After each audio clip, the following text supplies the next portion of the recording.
planting mushroom. Yeah. You know why I'm very passionate about this? You know, the pharmaceutical industry. The pharmaceutical industry depends solely on agriculture, and the rural area, every intervention, every intervention that will help to emancipate the rural areas will directly contribute to agricultural development. Very good. And and if over time it's the system, this if it is more sustainable, then that is when we can start recording economic development, because there are proxies for measuring economic development like food security, Yeah. employment rates, healthcare delivery, Yeah. infrastructure, among others. Yeah. So Very good. We're running out of time. Believe it or not, it's almost time to call it a day. And I'm oh, going to ask you the final question, and that will be your last word on this. And could you please combine issues? I'm glad you mentioned cash crop. I'm glad you mentioned rural infrastructure. I'm glad you're touching on ways to educate people, and taking our lectures from our universities to the farms, to the rural areas, to see what our people, the real people doing the farming, what is it that they're doing. And your last word, please, tell us something about how do we actually avoid the clash between cash crops and healthy food production and industry, and at the same time balance agriculture and animal husbandry, because people rearing cattle, this produces clashes, but you see what I'm saying. So, but the animals and the poultry farms, and then the producer of cocoa or mangoes, fruit, vegetable, they should be able to cooperate, right? So tell us about those things, and maybe a shout out to former President Obasanjo. You see, I just admire that man, his idea, his initiative, and the Songhai Project, and the Farmers Home Initiative in Benin. And that will be your last word, Dr. Agbuba. We'll bring you back because you have a wealth of knowledge that you need to share. Go for it, thank Dr. you. Agbuba. Thank you very much, Professor Balubi, and I'm sorry for maybe I overshoot my but this is my passion. Yeah. I'm always invited. Now I'm a regular speaker in most of the events, and even where I work now, they have identified me as someone who is actually very, very passionate. Like I am, driven by this right from my childhood days. Right. So you mentioned cash crops. Cash crop. Most times people think that cash crop is a big word that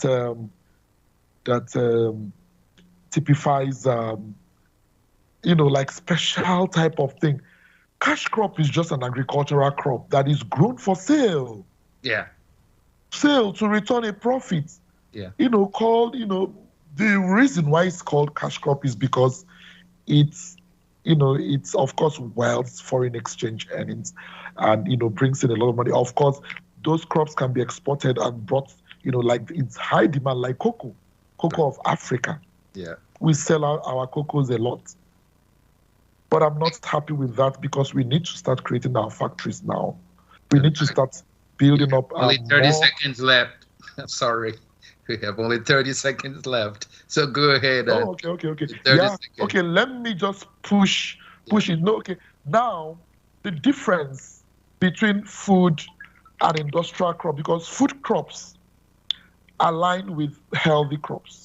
You mentioned cash crops can also be called industrial crops because they are used for industry specifically. So, can I say that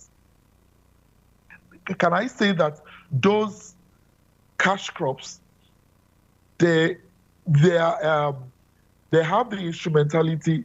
The instrument is the average agroclimatic sustainability from the some of those international agencies, which across, and most of the important African cash crops has always been, like I mentioned, cocoa, coffee, cotton, granules, and oil palm in the homeland of ethnic groups.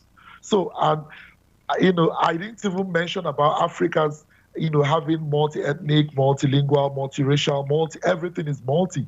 So now Africa has long been rich in these natural resources, consistently providing other nations with opportunities to obtain, its plentiful supply of some of these products.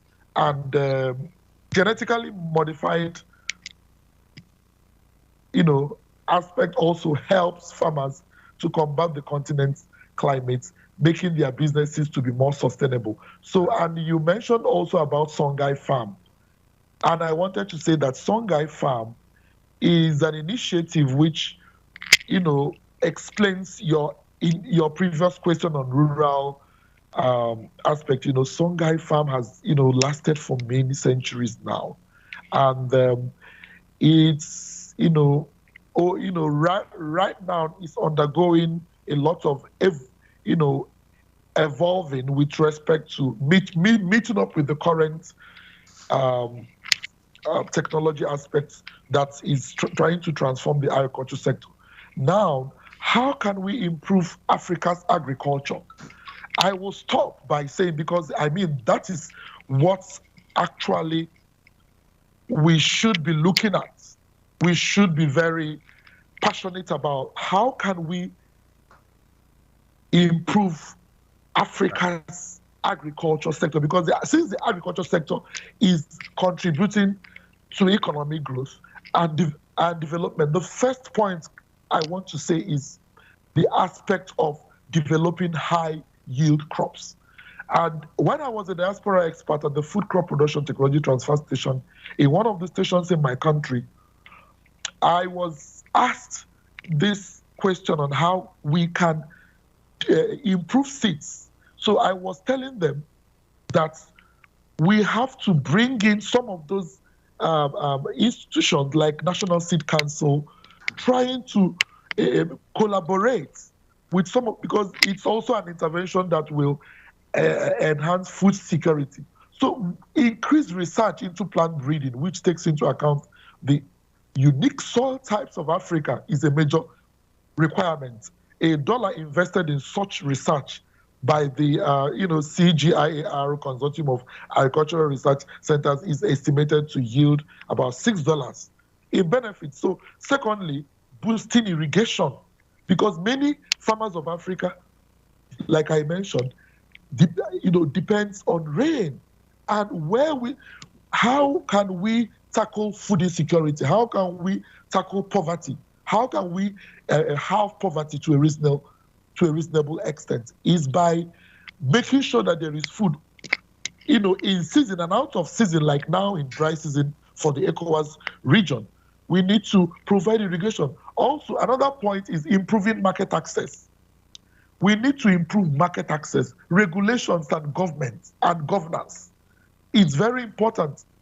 Also, use of fertilizers. We need to encourage more of natural fertilizers, organic fertilizers, because of what the chemicals have also done to our soils and disruption of the soil.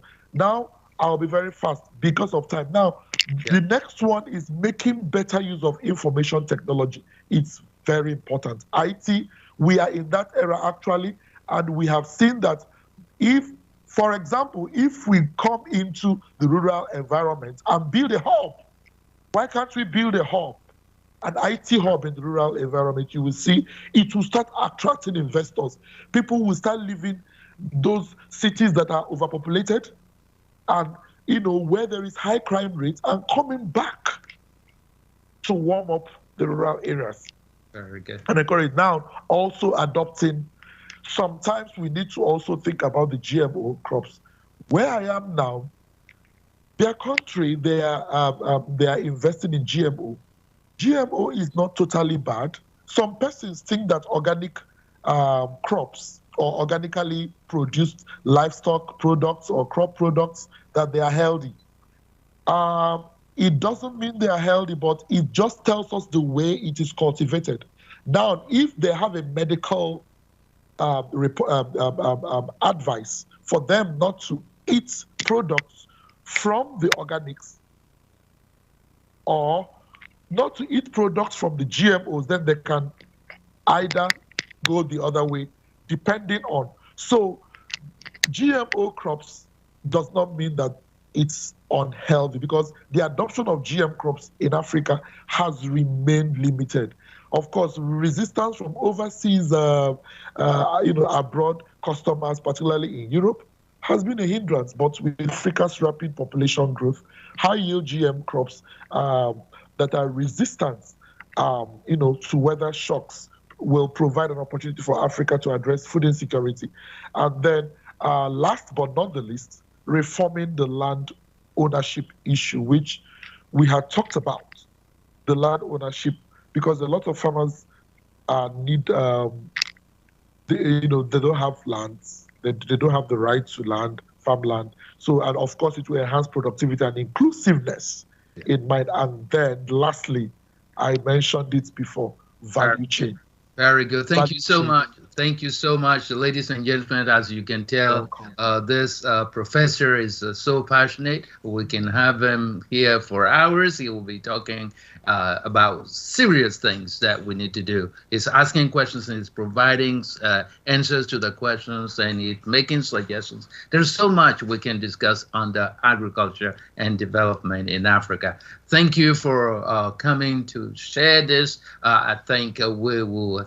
I hope we'll have you back. You have time to come and share more with us, because there are so many things we didn't actually dig into. So thank you for coming. And we strongly believe Africa's renaissance is now. Tempo Africa TV believes so. We all believe so. And the best is yet to come. The sun shall rise again. And Dr. Agbugba, my heartfelt appreciation goes to you for coming to our show. Thank you very much for having me, Professor Balubi. And we also give a big shout out to our own producer, Malik Sal, who's always working incredibly hard to make sure that every program, every show that we run can go smoothly from start to finish. Thank you for watching, ladies and gentlemen, and may God bless you all.